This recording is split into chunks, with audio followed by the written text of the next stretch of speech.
My name is David Livingstone. I am an independent researcher. I've been at it for 35 years, trying to deconstruct many of the lies and propaganda that we've been fed. And that's led me mainly to explore, to investigate the hidden side of history, which is the occult. It's a aspect of history which has been marginalized, neglected by mainstream academics, but it has been foundational. There's, many belief systems have shaped Western history, particularly, of course, Christianity, or world history in general. Let's say, Islam or other religions, Buddhism, and so on and so forth. But there is another religion which is probably as old as many of them. And despite the fact that it's kept secret, has shaped much of Western history. So that includes the history of Zionism, and it overlaps a lot with what I have been investigating. And so the book is called Zionism, the History of a Jewish Heresy. And I basically I go all the way back to the Crusades to look at the early relationship between Jewish Kabbalists and the Crusades, their influence in things like the Legends of the Holy Grail, how that survived over the centuries to evolve into groups like the Rosicrucians, the Freemasons, the Illuminati, so on and so forth, and how these underground occult movements were very closely aligned with the occult heresy of the Messianic mission of Sabbatai Zevi, and then from there, how that evolved over the centuries, ultimately to produce the cult of Zionism that we're seeing today. What you're describing is quite weird. It's like a massive taboo in our modern culture. Yes, it is. And that speaks to the influence, right? I mean, you're looking at basically there was a bifurcation that happened in the 1700s, beginning with the influence of Jacob Frank. And so you've got this splitting off from traditional Judaism, which had been practiced for thousands of years by traditional Jews. And then you've got this movement which received some support at some very high level, some very powerful, wealthy Jews, principally people like the Goldsmiths or the Rothschilds. And with that financing and the influence, political influence that they had, they were able to advance their particular brand of Judaism and effectively over time marginalize traditional Judaism. And that's basically why today people I often hear this question, what is a Jew? Which is totally absurd, right? It was known until very recently that to be a Jew was to be a follower, an obedient follower of the religion of Judaism. If you weren't, or if you were considered a heretic, then you could be excommunicated, which means that you were no longer Jewish. So with this financial backing, with the power, of course, of interest banking, they gained increasing influence and were able to influence political developments in Europe, to gain access to the publishing, so influence the press, influence literature, influence culture ultimately. And so that's how they gained power in our time. So their contribution is endemic, really, to what I don't think Western culture is quite ready to recognize to what extent it has been shaped by certain nefarious intents. Yeah. What about this difference, though, between, as you're kind of describing there, between religious Zionism and political Zionism? They seem very different. They're often deliberately sort of stirred up, mixed up together. Right. Now, there is a very old tradition. But I'm not making that distinction. There's three things. There's traditional Judaism, and then there's two different branches of Zionism. So there's more the conventional Zionism, and then religious Zionism, which is a more modern invention, which began with Rabbi Kook, who basically tried to, because again, Zionism was contrary to the laws of Judaism, and so religious Zionism was an attempt to sort of co-opt and rehabilitate Judaism to comply with Zionist objectives. But there is a form of religious Zionism which predates much of this, which is this whole idea of the Amidah prayer, which goes back to, I think it's around about 1000 BC, maybe a bit less, but this is this prayer that is prayed in the synagogue to bring us back to Jerusalem. But this is very different, of course, to a sort of political movement or an armed movement to do that. So, I mean, if you're praying to God, that's one thing. But if you're picking up a gun and killing people on the road to taking over Jerusalem, this is not necessarily a God's mission. No, absolutely not. It basically comes down to what's called the three oaths.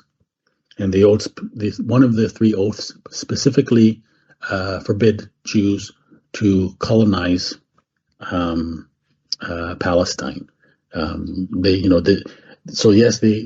hope to return to Palestine and to receive the leadership of the Messiah, but it was understood that this was something that they were supposed to wait for patiently and not try to force to happen.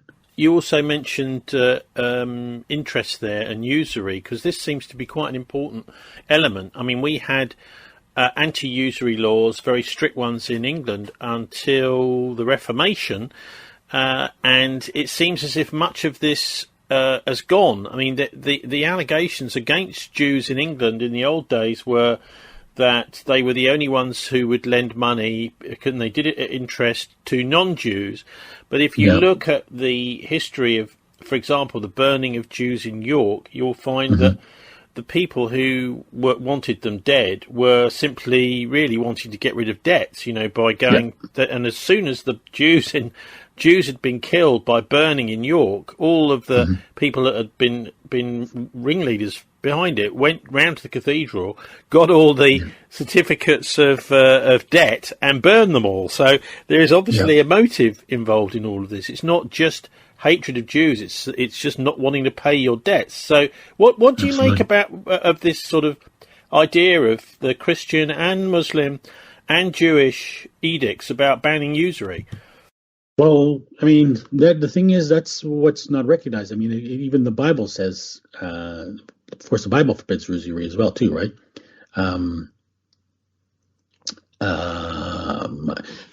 Usury is forbidden in every major religion. This is what a lot of people are not aware of. So not only in Judaism and Islamic Christianity, but also in Hinduism and Buddhism. Even Plato was critical. Plato and Aristotle were critical of usury.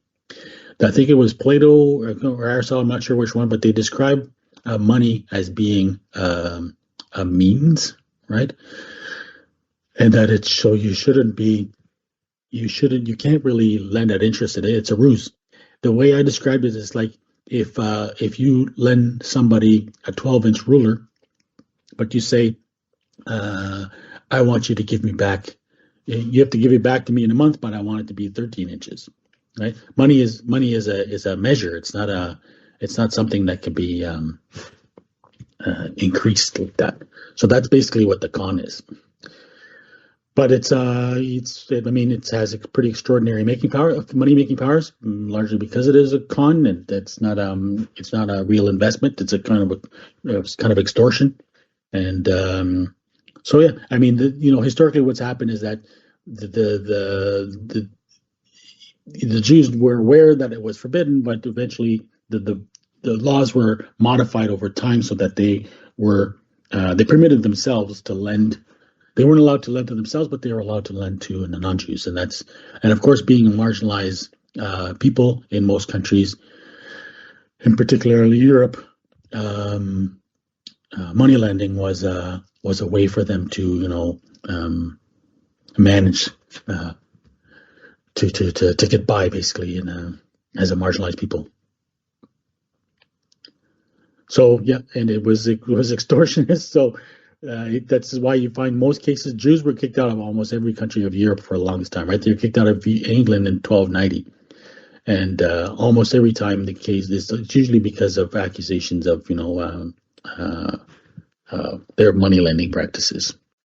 Okay, well, your book, The Dying God, looks at some of the connections right way back to the Canaanites, etc., of the mystery religions, right the way through to some of the secret societies like Freemasonry today.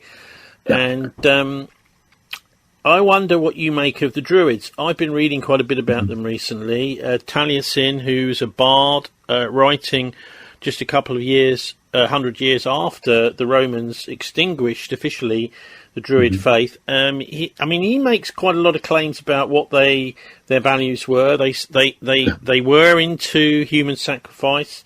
This was something which is a bit uncomfortable for the modern hippies to sort of embrace, and they get romanticised. We've got also this weird thing in the UK where, for example, Winston Churchill was initiated as a Druid. Maybe he just did it for fun, but it wasn't just him. There's quite a few. Yes, Queen Elizabeth was.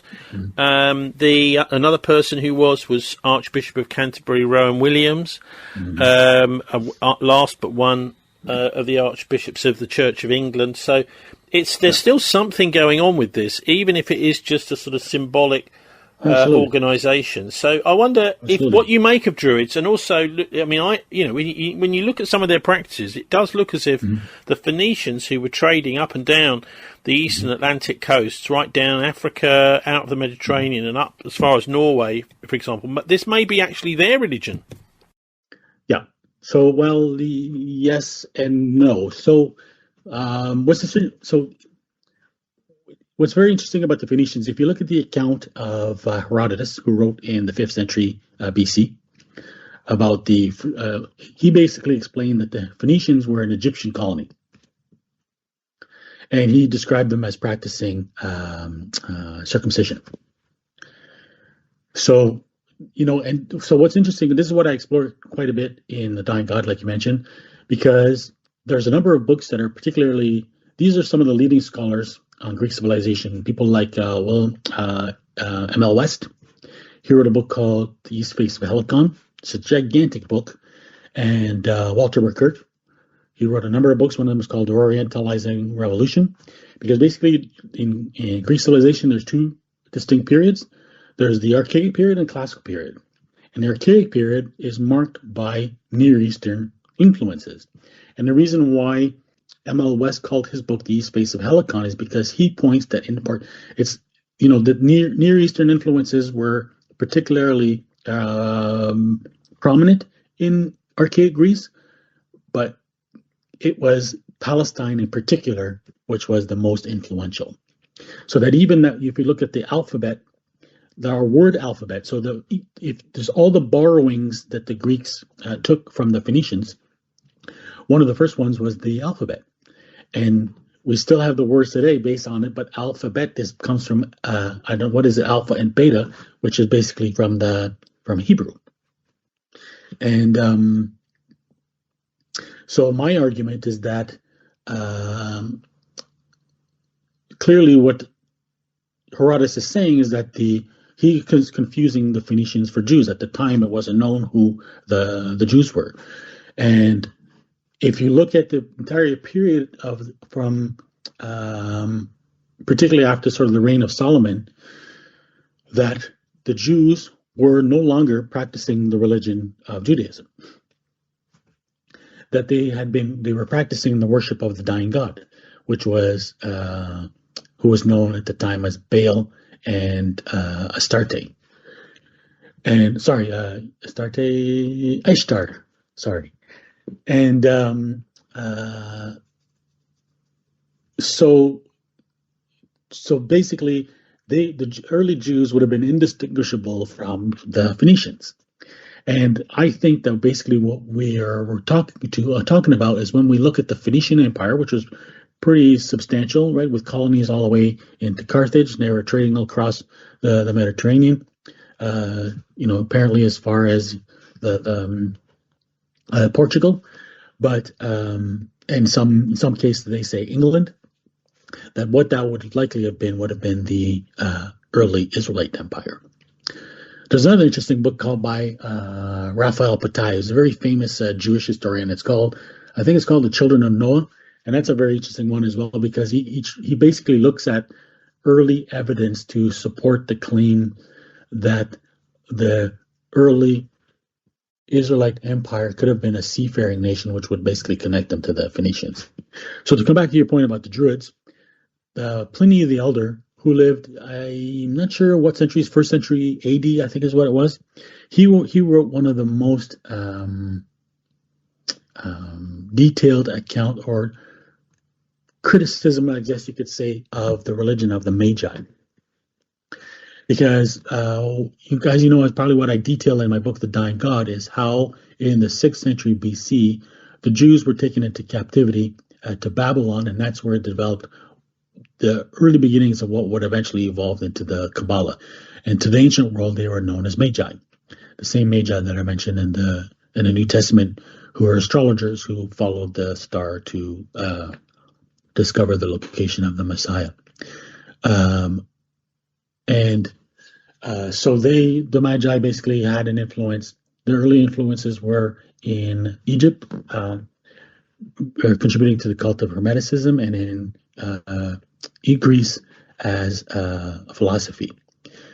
So according to Pliny the Elder, he basically, this is what he says. He talks about the Magi and he criticizes them for, being the first promulgators of magic.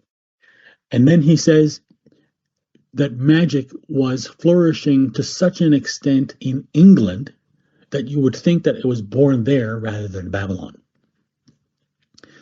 And so I think that's where the connection to the Druids begins. And in fact, there's, so one of the most famous, if you look at magic influence in Greece, the two chief exponents of it were Plato and Pythagoras. Pythagoras himself was reputed to have traveled to Babylon to learn under them directly.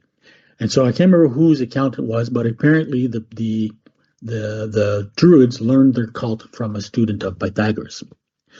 So, because when you look at the cult of the Druids, it basically it's a dying god cult, and so it has a lot of similarities to the same pagan tradition that would have contributed to the Kabbalah. So, can you just tell us what you when you decided on this title? What do you actually mean by the dying god, and can you detail some of these Phoenician or Druidic practices? What characterized them? Yeah, so basically, when I say the dying god, I mean it's a dying god with a hyphen. And the first person to coin that term was James Fraser. He wrote a book called Golem Bough, very influential book, and he basically studied the sort of the recurring myth of this dying and resurrecting god. And you find examples of him throughout the ancient Middle East, and he will have different names depending on which civilization he was worshipped in, but usually the myth was always the same. And the myth always involved him descending to the underworld and eventually resurrecting and coming back and defeating a dragon of some sort, a sea monster or something like that. And he was usually a thunder god, but ultimately, basically, you have an early trinity of the creator god, his daughter, and then through his daughter he has a son. So, and then the son marries his effectively mother and sister, and they become sort of like an androgynous pair. And so that pair is, so the son represents the son S-O-N is also represents the son S-U-N, and his sister, wife, spouse is Venus. And so basically he was believed to because he represented the sun, that during the winter he quote unquote died, and so the crops basically, it was a reflection of the season. So the land, the crops would die, and then they would resurrect in the springtime. And all this was timed with the equinoxes, with the cycle of the sun. So that's the two equinoxes and the solstices. And that's why you have the 4 periods that are important for the worship of this dying god, and that's the Christmas, Easter, St. John's Day, and close to Halloween, which is the it was a fall equinox. And because he was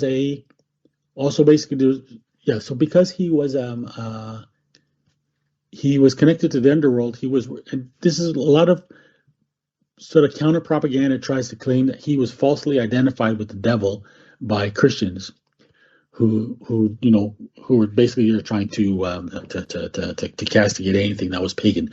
But the truth is that universally, this god was known as a Chthonic god, and the Chthonic god means he was god of the underworld and usually associated with evil. And because he was associated with the underworld, he was considered to be the ruler of the spirits that lived in the underworld. And this is where our modern idea of ghosts come from, which ghosts are actually demons, but basically they survived as this legend where these departed spirits come from the underworld, and this is also where we get our idea of hell and so on and so forth. So anyway, he was believed to govern the spirits of the dead that resided in Hades or hell at the time. And so because he was believed to be an evil god, then you get this, basically ancient pagan cultures differentiated between the 2 types of worship that were necessary. So for good gods, you had to do good things, and for evil gods, you had to do evil things. So this is where you get these original black magic, basically, is what it was. Now, rituals that involved. So typically, what it involved were sort of some kind of festivity with music, and then some kind of a drug, some kind of intoxicant, either something like alcohol or some kind of narcotic. And then so they would basically, they would consume these drugs and then play music and dance to sort of whip themselves up in a frenzy to get these spirits to possess them. And the ancient Greek word for that is called enthusiasmos, which means the God within, the God dwelling within, or something like that. And then so when they would get whipped up in this frenzy and be possessed by the god, then they would usually kill a child and then consume its flesh. And that's basically the origin of what is now referred to as the ancient mysteries. And so this is the cult that when the Jews were brought to Palestine, according to the Bible, they were required, of course, to worship the true God and to avoid falling into the worship of the dying God. And but of course, as we all know, they went against it. And one of the things that the Bible repeatedly accuses them of performing was what is referred to as piercing their children through the fire of Moloch. And Moloch is basically just another name, sort of a derivation of Baal, another dying god. The Old Testament talks a lot about such and such a king presiding over worship in the high places and then being displeasing to Yahweh.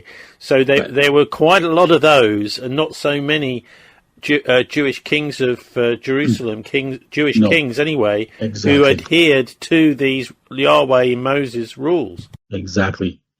So Judaism in those days was a religion for a very, very tiny minority. And prophet after prophet were sent to try to reform them. So even the temple itself, so this, the temple, Solomon's temple became the center of the Jewish cult, and the temple itself was transformed into a pagan temple. And this is where you get the symbolism of the 2 pillars, which is central. And so the pillars basically is a phallic symbol that's to represent the fertility of the dying god. So that's how the ancient Israelites are interchangeable with the Phoenicians. So either it's either the Phoenicians were Israelites or they both existed and they were often confused for one another. Right. Well, also the Phoenicians have been linked to Egypt and the pharaohs. Yeah. So the Phoenicians were pretty extraordinarily influential and powerful for a time. And isn't it funny how it was funny how it was actually the Roman Empire, both in England, that extinguished the Druids, and of course through the Punic Wars extinguished the Carthaginians, who were the expression of that Phoenician Empire. And what's interesting is all the archaeological studies that have been undertaken at Carthage to show all the remains of children who were sacrificed, proving that it's not an invention. But basically, what happened is that so the Jews, they were warned that if they didn't desist from this cult, that they would be taken in captivity. So that prophecy was finally fulfilled in 599 when they were taken to captivity. 599, 596, somewhere around there, taken in captivity into Babylon.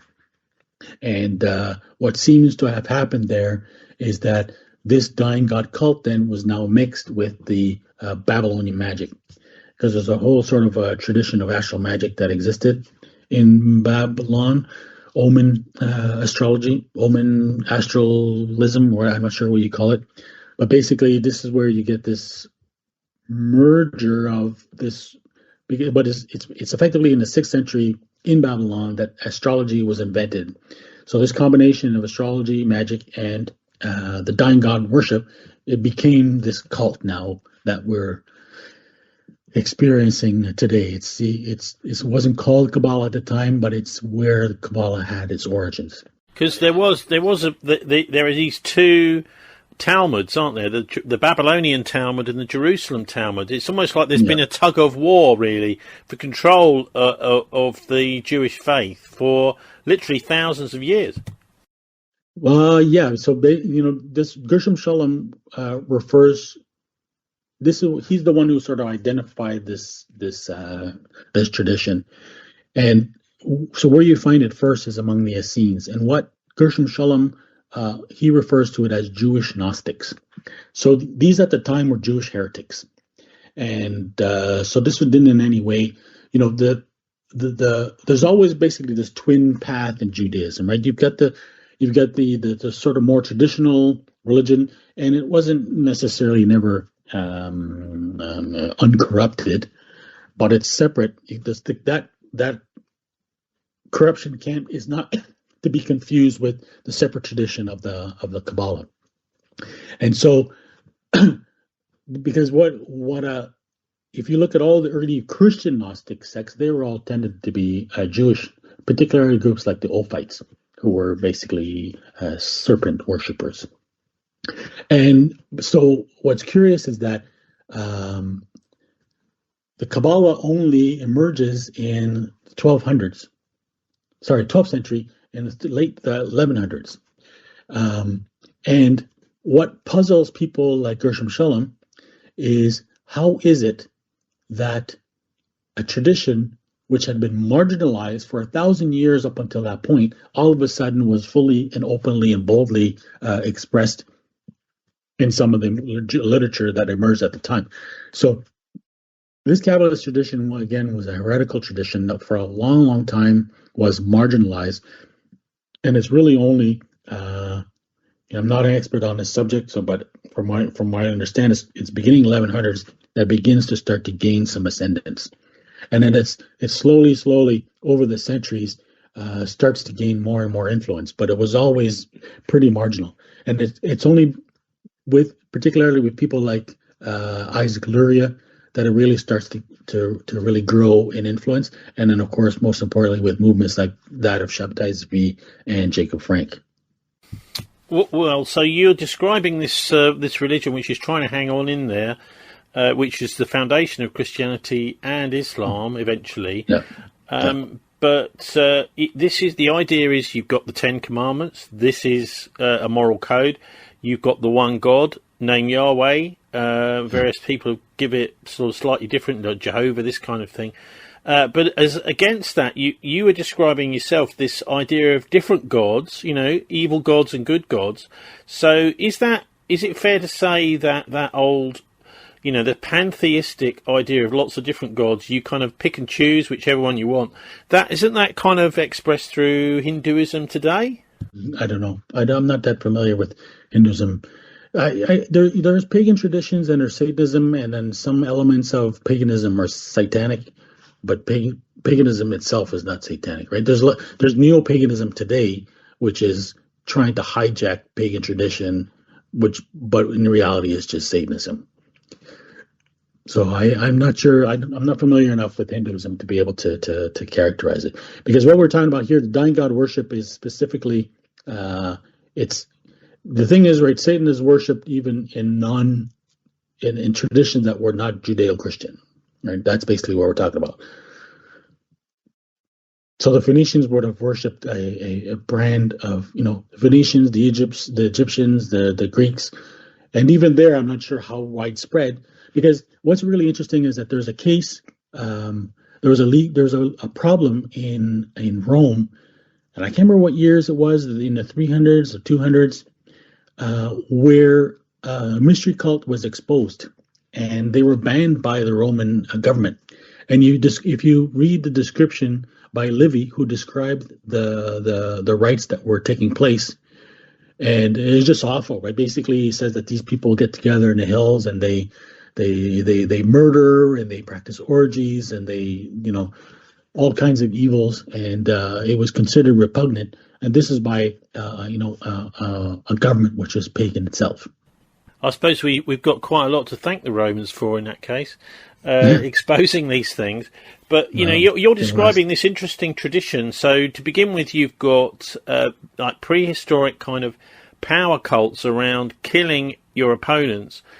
That becomes a sort of ritualized around human sacrifice. So then when it comes to Judaism, with a bit of help from Moses and his pals, you begin to have a move to animal sacrifice only, and finding human sacrifice totally not on in that tradition. And then with Christ and also of course with Muhammad, you have an idea that, well, actually, you don't really need to have any of these sacrifices of animals at all. That there's something higher. So it does seem at least as if over the thousands of years, civilization has moved forward a little bit. Mm. Except that we have the United States has Donald Trump as their president. So. Well, what does he represent? He doesn't do animal sacrifice, does he, or human sacrifice? No, he just shows that what a dead end human civilization has achieved. Right? We've got a guy who's basically just a complete scoundrel, unintelligent, self-obsessed, no scruples, who's leading a country. Run by you talked about it, basically they're run by feudal lords, and who keep their who think the masses are revolting, who deliberately keep their serfs ignorant and hungry. Actually, I have to take it back, David, because there is human sacrifice going on, of course, and there has been in Gaza. It looks like there might be some human sacrifice about to take place too in Venezuela. Right. Yeah. And of course, there's lots of human sacrifice that happens. They say satanic rituals. Sorry, can you just explain what you mean by that? Well, I mean that's what Satanism is all about, right? Satanism is consciously a revival of the ancient mysteries, right? They all trace themselves back to the Eleusinian mysteries, or the Dionysian mysteries, the Bacchanals. Well, it's interesting that there's a famous Greek philosopher. His name is Heraclitus, who lived in 6th century BC in the 500s, and he describes. So basically, what happens is that the Magi their influence manifested in ancient Greece as the cult of Orpheus, or the cult called Orphism. And he says that the cult of Orphism was conducted in imitation of the Magi, and he said that it was an infernal cult dedicated to the phallus. So you see, basically this is the same thing. It's just that's all it is. It's just modern Satanism. It's just that was the earliest, a very early version of Satanism, and it's come under many different names through history. So it's come under the names of Greek philosophy in some cases, of Neoplatonism, of Hermeticism, of Gnosticism, of course, and then has always sort of disguised itself as a marginal philosophizing tradition. You have alchemy, of course, through the Middle Ages, and all that was always linked to Hermeticism and astrology and Neoplatonism and so on, so on and so forth. And that's how Satanism has basically maintained its disguise and survived and carried out. Well, this is the formative influence that I've been talking about on Western civilization. This is the cult that has been carried, semi hidden, right? Because it's the rites, the true significance is hidden, but there is always some level of it being somewhat, revealed to the public, but never, of course, the darker aspects of it. Well, I mean, it's fascinating here in Britain, David, because we had in the 1980s Geoffrey Dickinson, and as a member of Parliament, Conservative, and actually in the noughties too, there was an enormous what they call VIP paedophile scandal. A lot of this involved quite clear evidence of satanic ritual abuse going on. Now, whether this actually was satanic or whether it is just the idea is just to traumatise children and to but then use them for blackmailing through paedophilia, and it's difficult to tell. But I mean, I think we need to try and understand in a sort of non-spiritual way what's going on in the head of people. So you've got a sort of divide mostly between, I think, pretty much every individual on planet Earth has got a sort of spiritual divide of their own of some sort, between being public spirited, like giving up themselves for the public good, for the greater good, and then you've got the more selfish types, but then you've also got the selfish ones who are crafting everything they possibly can to appear to be the public spirited ones. So where do these Satanists and others fit into that? Well, that's what it is, right? It's a war of it's a war of Satan against God. And has been for centuries, right? So you have certain followers who basically join his party. The idea of selling their souls to the devil. They basically choose to side with him against God. And this I'm not saying this as by analogy or but consciously that's what they're doing. This is why Milton. John Milton is so important to all of them, right? This is how they interpret. This is how they interpret what they're doing. They're consciously opposing God, who this is the same way the Gnostics did. So, has to come back to your question. Well, I mean, it's just that some of these individuals, they seem to be sort of, they think, well, there is no God, but so I may as well be selfish. And then they think, well, actually, maybe there is a God, and maybe there's almost like a sort of religion around selfishness. Right. So, yes, there's some people who are, who don't believe in God and may do evil. But there are people who are who believe in God, but reject him in favor of Satan. Just as Satan believes in God, right? Satan is not an atheist, right? Satan is not an atheist. Well, I suppose we could also say there are people that don't believe in God, but are also public spirited and kind, so there's all sorts out there. Of course, but but I mean, that's why only God's the judge, right? We're not here to condemn anybody. We don't know. We can't look into people's hearts to know, who's good and who's bad. That's not what it's about. But we know what is good and what is bad, and that's what we have to do. We have to align ourselves with what's good, and we know that good is to care, to have compassion, to respect, to valorize. And Satanism is the opposite. Satanism basically rejects God, so they reject good. They don't think that it's worth their time showing any kind of compassion to their fellow human being. On the contrary, they think that they're entitled to exploit them, lie to them, deceive them, and manipulate them in whatever they see fit. And they believe that their choice to do so is representative of their superiority over the rest of them. And that's why fundamentally it's an elitist ideology, and that's why Satanism is expressed as fascism. Not communism? Liberalism. Not communism? No. Well, because they're both quite similar. They're both authoritarian in many ways. Yeah. But where's communism now? Well, some would say that communism is in China and it's triumphed over capitalism. Right. Communism is a lie that China has been holding on to. They know very well that there's it's not communism.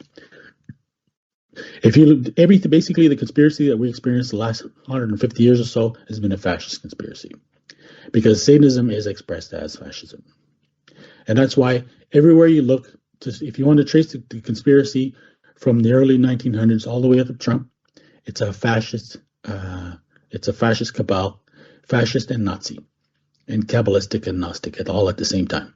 That's why you get somebody like Nick Land. He's a perfect example of confluence of all those traditions all in one person.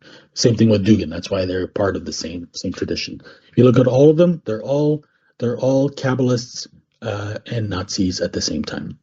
And this basically is the essence of my book on Zionism. Right. Are they not? Are they Zionists at the same time? Generally, yeah. And so, do you have any truck with this idea of this kind of what's been the term that's been coined, Pax Judaica? I mean, I think probably it would possibly should be called Pax Zionica. The idea that the Zionists are creating the next great empire of the world. Of course. Did I ever read to you what Ben Gurion said? I think it was far back as 19. So no, he said that. Yeah, he said in 1962. So I'm quoting now. The image of the world in 1987 as traced in my imagination, : the Cold War will be a thing of the past. Internal pressure of the constantly growing intelligentsia in Russia for more freedom and the pressure of the masses for raising their living standards may lead to a gradual democratization of the Soviet Union. On the other hand, the increasing influence of the workers and farmers and the rising political importance of men of science may transform the United States into a welfare state with a planned economy. Western and Eastern Europe will become a federation of autonomous states having a socialist and democratic regime, with the exception of the USSR as a federated Eurasian state. All other continents will become united in a world alliance, at whose disposal will be an international police force. All armies will be abolished, and there will be no more wars. In Jerusalem, the United Nations, in brackets, a truly United Nations, will build a shrine to the prophets to serve the federated union of all continents. This will be the seat of the Supreme Court of mankind to settle all controversies among the federated continents as prophesied by Isaiah.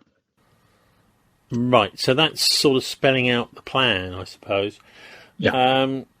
Now, in order to carry that out, we have a sort of tyranny at the moment of finance, the destruction of the mass media, the strangulation of journalism. I remember Richard Cottrell. He was a Conservative member of the European Parliament for the South West. He was also the editor of the in-house magazine for the British Aircraft Corporation, which was quite famous in the 1950s, 60s, 70s as Building Concord. So he was quite an interesting, influential guy. So, he said all sorts of things relating to this, I mean, which are, it's escaped me now for some annoying reason. I can dig them out. But, so what we're dealing with is a system which is slowly, that's right, he said that journalism is dead. There is no actual journalism going on. He's someone that was brought up in that era, and he saw it dying in the 1990s, and he pronounced it dead around about 2010. He said there's actually no real journalism going on at all. Of course, there is a little bit around the fringes, but no proper investigations going on really at all that get to the heart of anything that really affects society in the future. And this sort of lines up with you talking about Nick Land, my old school friend, who is in a peculiar way did bring me to God, because the questions he raised and the ideas that he had when we were, I suppose the year would be around about 1977, at Langley Park. He prompted me to really think about this idea of whether there's a God or not. And in fact, I grabbed him. That would probably be 1979, and said to him, "Nick, is there such a thing as God? What do you think? I know what I think. What do you think?" And because he always gave a straight answer. He really did. He was very good like that. Right. He didn't used to cheat either at the war games we played, but at least because I checked. I go back and see, has he moved the pieces around since last weekend, and he didn't. So I trusted him very much in this. Anyway, so he gave his opinion. Well, it's about 50-50, Tony. But it does seem he's more recently come out as being much more leaning towards the satanic points of view. He's a he says he talks about Manichaeanism. But anyway, look, just getting to the point, he wrote something in around about, I think, in 2017 called A Quick and Dirty Introduction to Accelerationism. And I'll quote from him now. "Anyone trying to work out what they think about accelerationism better do so quickly. That's the nature of the thing. It was already caught up with trends that seemed too fast to track when it began to become self-aware decades ago. It's picked up a lot of speed since then. Accelerationism is old enough to have arrived in waves, which is to say insistently or recurrently, and each time the challenge is more urgent. Amongst its predictions is the expectation that you'll be too slow to deal with it coherently. Yet if you fumble the question it poses because rushed, you lose, perhaps very badly. It's hard.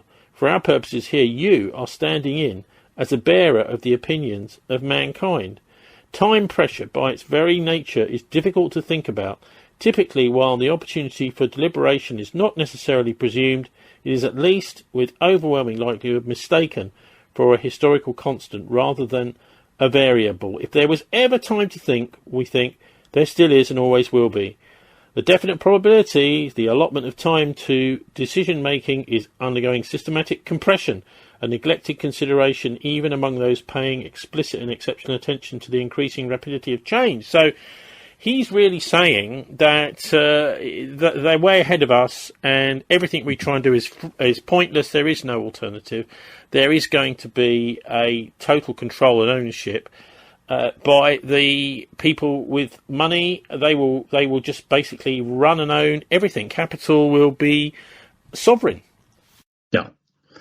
So, I mean, we're talking about Satanists, right? So this is very important to remember, that Satanists are not atheists. And they believe in the existence of God, Jehovah, of the Bible. They believe in the history of the Bible. They believe in the prophecies of the Bible, but they choose the opposing camp. So what they're trying to do, and this is what Ben Gurion is describing, is they're trying to bring about the fulfillment of, this is what Zionism is, right? This is what we are saying, is that Zionism is the idea that you can force the hand of God, that you have to make prophecies happen. This goes back to Isaac Luria. He's the first one, well, probably not the first one, but he's the first prominent one to propose that idea. I'm going to read you from something from Nick's friend, his new best friend, Dugan. So in the fourth political theory, Dugan said, "The end times and the eschatological meaning of politics will not realize themselves on their own.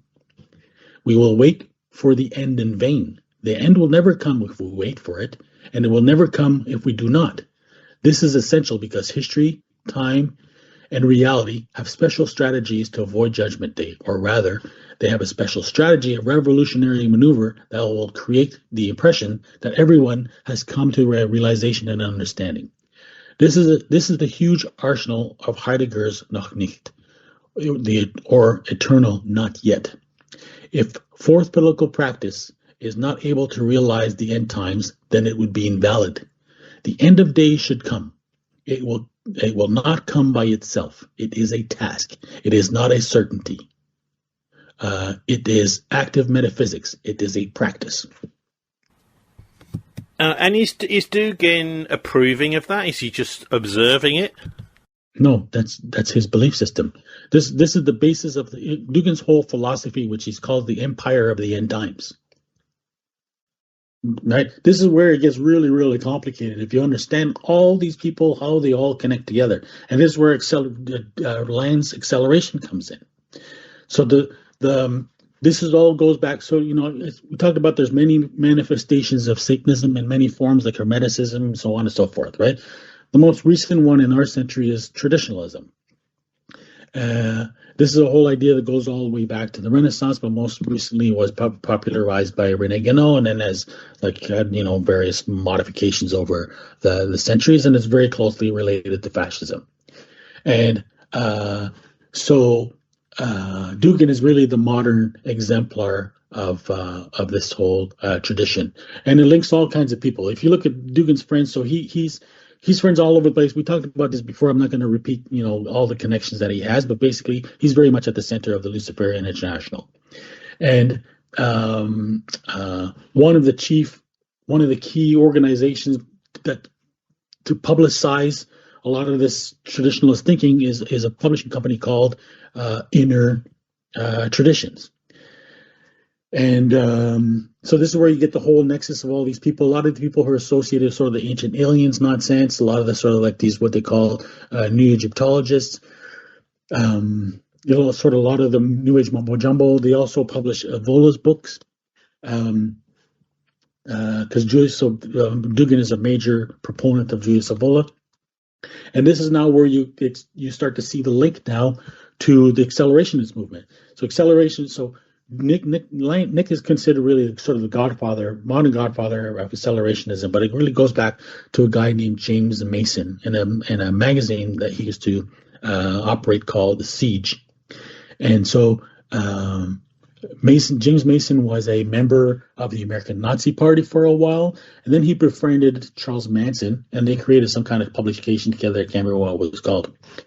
And So he was the first to promote this idea of accelerationism, but it really goes back to Charles Manson and the whole idea of the process church.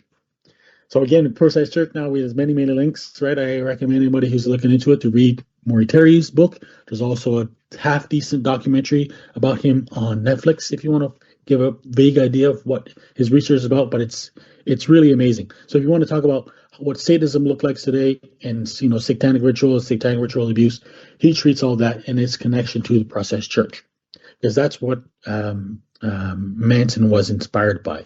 What's really interesting is that what's her name?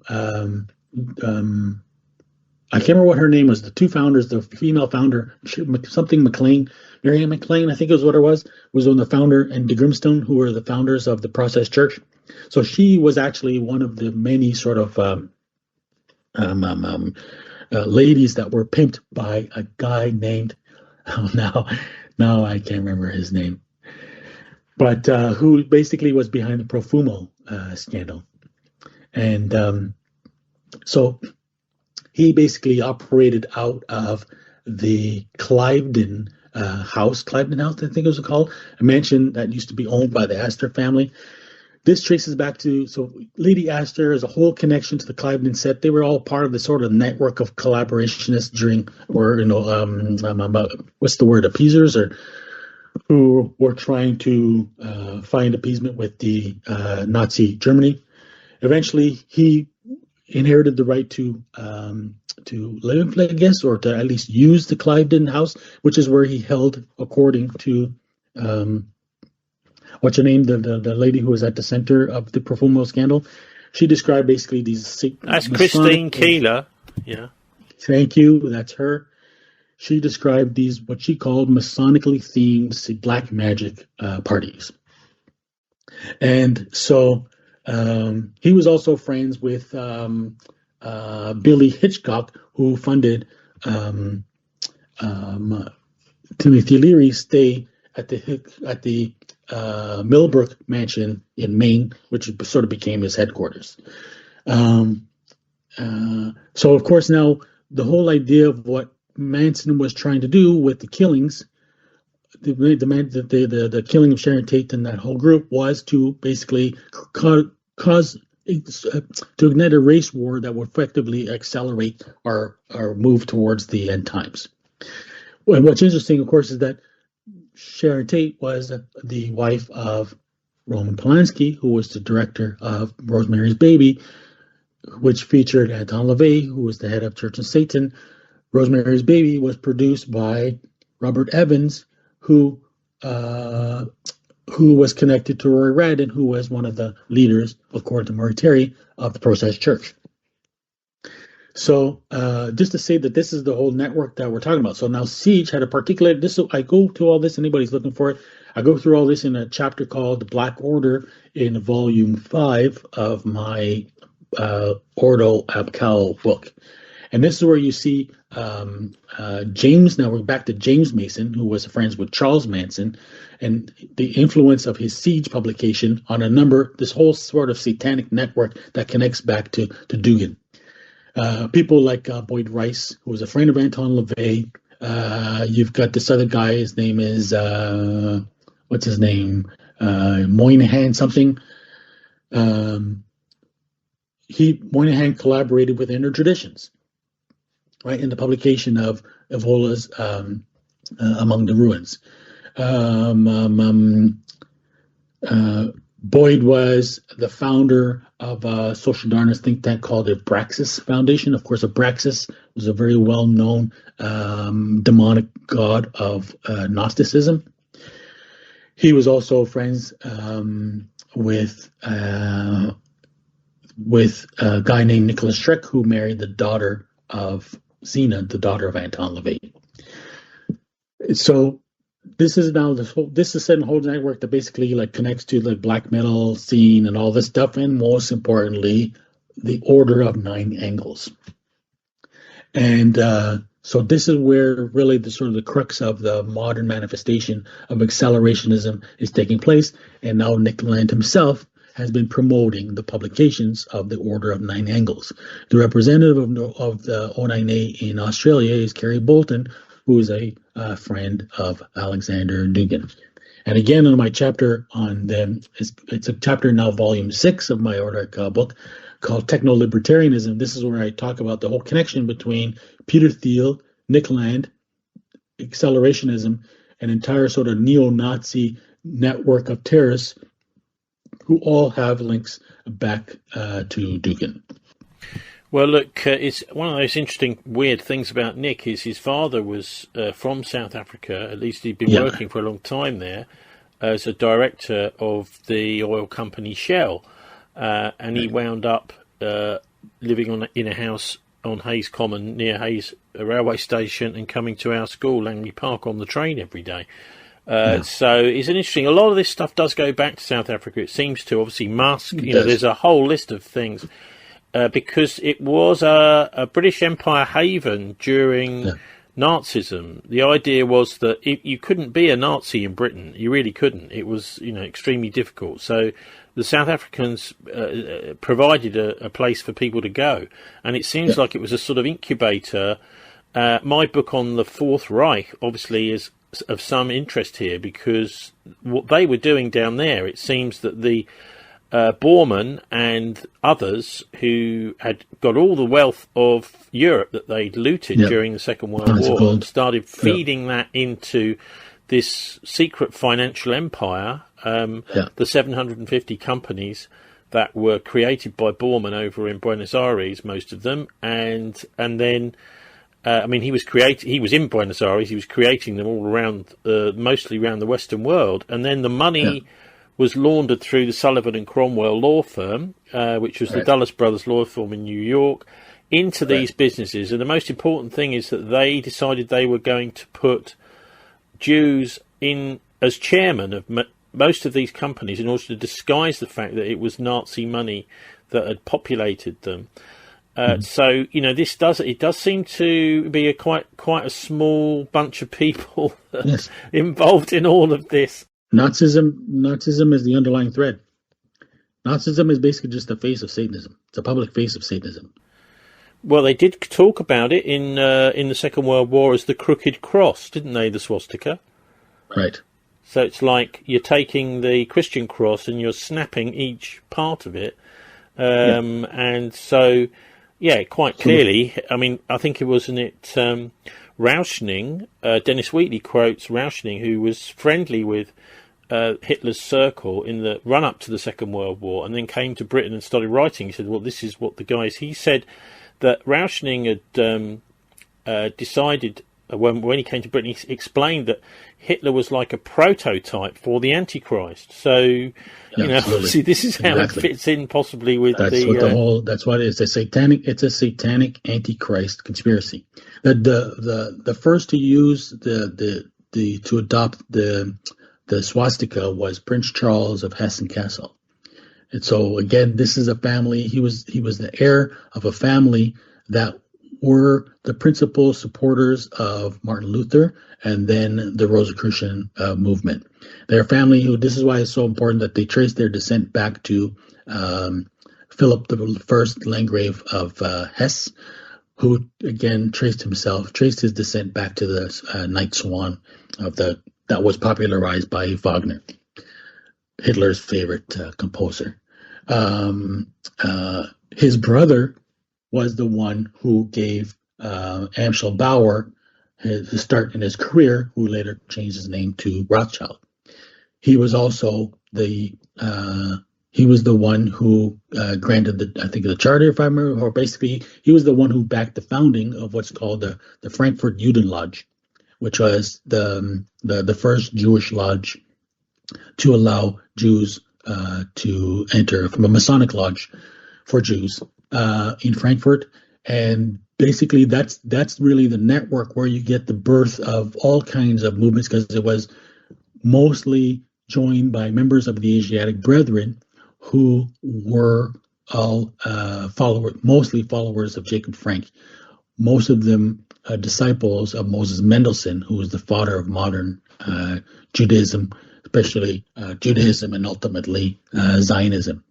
And so Prince Charles of Hessen-Kassel, he's the one who borrowed the swastika from Indian tradition, Hindu tradition, or Far Eastern tradition, maybe even Buddhist tradition, because he believed that it was a symbol to represent reincarnation, which was equivalent to the idea of Gilgul, the version of reincarnation found in the Kabbalah.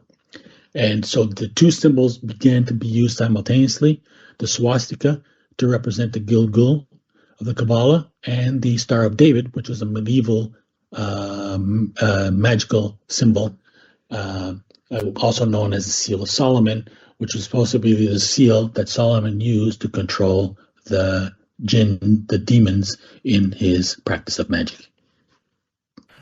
Yeah, looking at some of these traditions, I think it's fascinating. I mean, for example, with the Illuminati, you can see that the original helper of Adam Weishaupt, once he was uncovered as a conspirator and sacked from his job, I think it was at Ingolstadt University, it was the local Duke of Saxe-Gotha.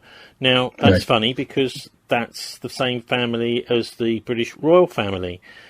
He was the grandfather of Prince Albert. Was it Prince Albert that she married, Queen Victoria? The husband of Queen Victoria. Yeah. So he was the grandfather of the husband of Queen Victoria. Yeah, so it's a small, kind of tiny group of people behind a lot of this. Yeah. I think, you mentioned James Fraser earlier, and, he did such an amazing job with the Golden Bough, I think, to dig into a lot of these traditions. Someone else is Margaret Murray. She wrote a book called The Witch Cult in Western Europe, which I think was absolutely devastatingly brilliant.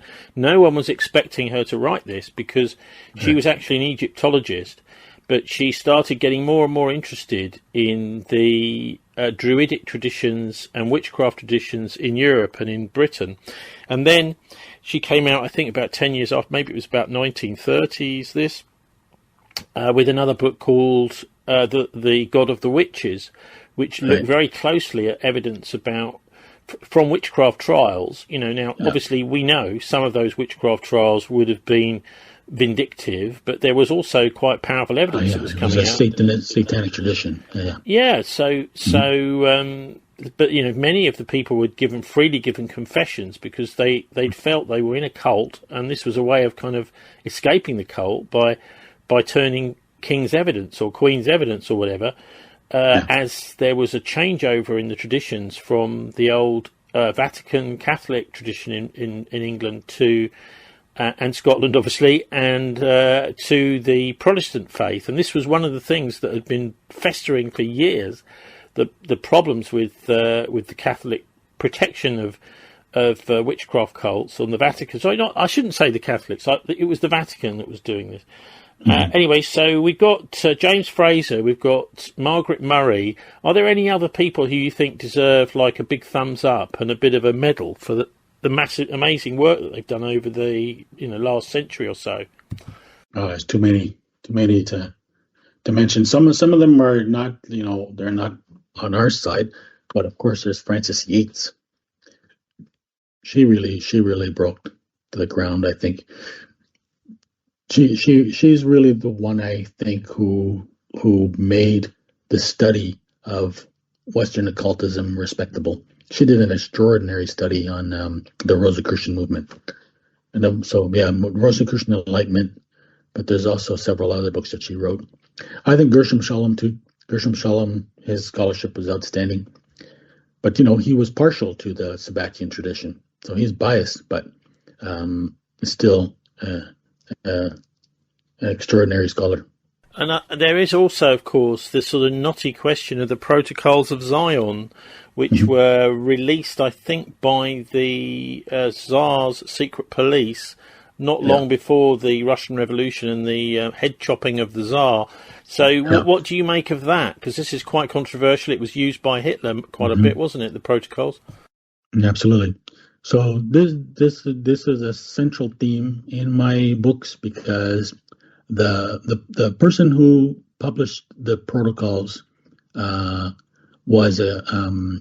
published them was a guy named Sergei Nilus, and he received them from a woman called Yuliana Glinka. And so she was a disciple of Elena Blavatsky. She's also worked for the Russian Secret Service, the Okhrana, in Paris. She was also part of entire network that included people like Juliet Adams. And Juliet Adams, another disciple of Pappas. But they were also all friends with a guy named William T. Stead, who was a founding member of the Cecil Rhodes Round Table. There's an excellent article. It's in German, but I can't remember what this titled, by Marcus Osterreiter, who's also one of my favorite scholars, actually. And he's the first one who pointed out all these connections to me, and he basically suggests that what the Protocols were revealing was actually the plots of the Round Table. But so it's very mysterious. So when you look at the Protocols, they were also based. Apparently, they are a forgery of a book by Maurice Joly. But Maurice Joly was himself a member of the Memphis Mizraim Masonic Rite, and the head of that was Adolf Hitler, who basically was, one of the early, most influential Zionists. He was the Grand Master of the Memphis Mizraim. He was also one of the founders of the Alliance Israélite Universelle, which is, again, one of the most important early Zionist organizations.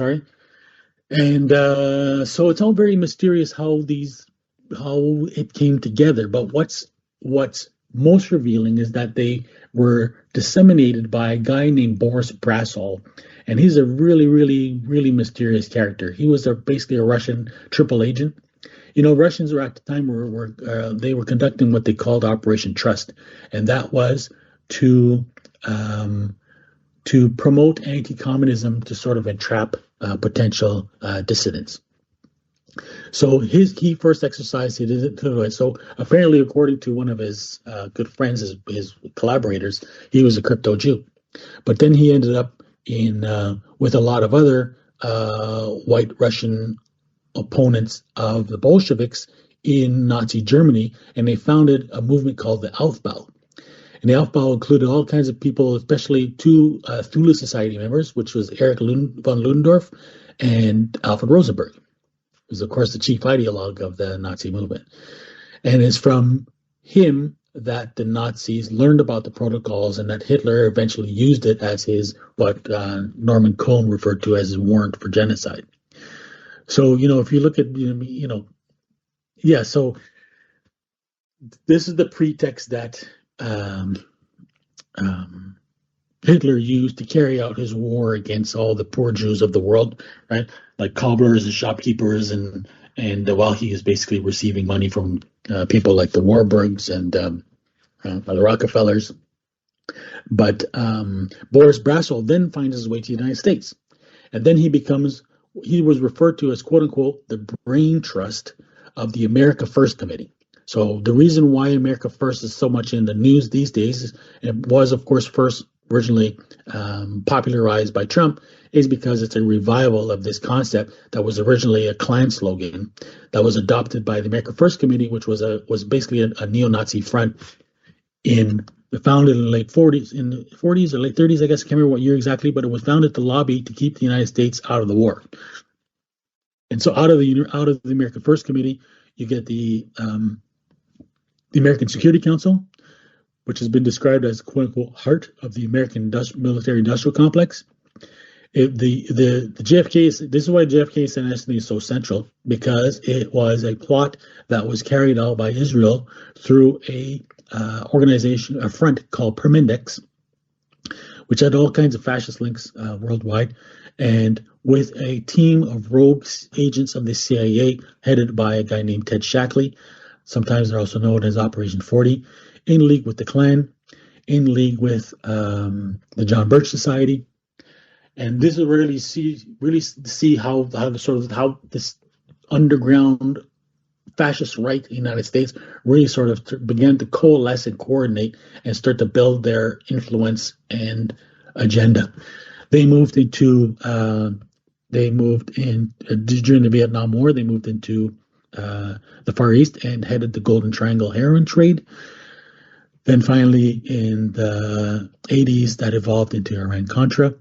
And that's where you get this whole cabal of pro-Israeli neocons working with the Fascist International, particularly groups like the Cercle, Le Pinay Circle, all behind again the Iran-Contra operation. And then so it's that network which is the backbone of an organization today in the United States called the Council for National Policy, also, or the CNP. And that's really where the base of Trump's support is derived from, and why he is currently the mouthpiece for this America First, effectively a neo-Nazi agenda. It's no accident that Elon Musk did a Nazi salute at the inauguration. Yeah, but those two seem to have fallen out now. Maybe this is another bit of smoke and mirrors. All charade. Well, I think I also ought to point out, I don't know if you've come across this drama series, but the BBC produced in or maybe it was ITV produced in 1983. I think it was Euston Films. And it's called Riley Ace of Spies. It talks about the trust you were talking about here. He collaborated with Boris Brassel. And Sidney Riley was a spy. Mm-hmm. No one quite ever seemed to work out who he was working for. The British were very frustrated. The Germans were frustrated. He was a sort of pre-runner for James Bond, I suppose. But it was based on a book by Robin Bruce Lockhart called Ace of Spies. The screenplay was by Troy Kennedy Martin, who was an absolutely fantastic. And Sidney Riley is played in that series by Sam Neill. A terrific, lost, never repeated, hardly ever seen, but it's well worth a look. And it really does go into this idea that you can create these organisations that appear to be nationalistic in the face of Yeah. some kind of threat to the existence of the nation, but actually it's totally controlled by the secret services. Everything is being watched and manoeuvred by a sort of war party who you're never quite sure who they are. I think if you ask Sidney Riley, he'd probably tell you. But anyway, David, I just wonder if you can wind up by saying something about the how listeners can get hold of your stuff, whether it's in printed paperbacks or ebooks or whatever, and follow your work. Thanks, Tony. Yeah, so my website is called ordoapcal.ca, and that's where I keep information about all of my. I think I've got 7 books now. A few of them you can read entirely online. So that's the 5 volumes of Ordo Apcal, the Zionism book, and my latest book, which is called Divide and Conquer, Muslims versus Islam. 2 volumes of that are available online as well. Or you can order, there's links to order it, a paper version on Amazon. I think there's audiobook versions for most of my books now as well, too. I also have a link to my Patreon page. And so that's where I don't do Facebook, I don't do Twitter. Patreon is basically where I interact with my readers, and I post regular updates and what's happening and share my findings and things like that. So thank you. Okay, David Livingstone, thanks very much for joining us again. Great. Thank you very much, Tony. Always a pleasure.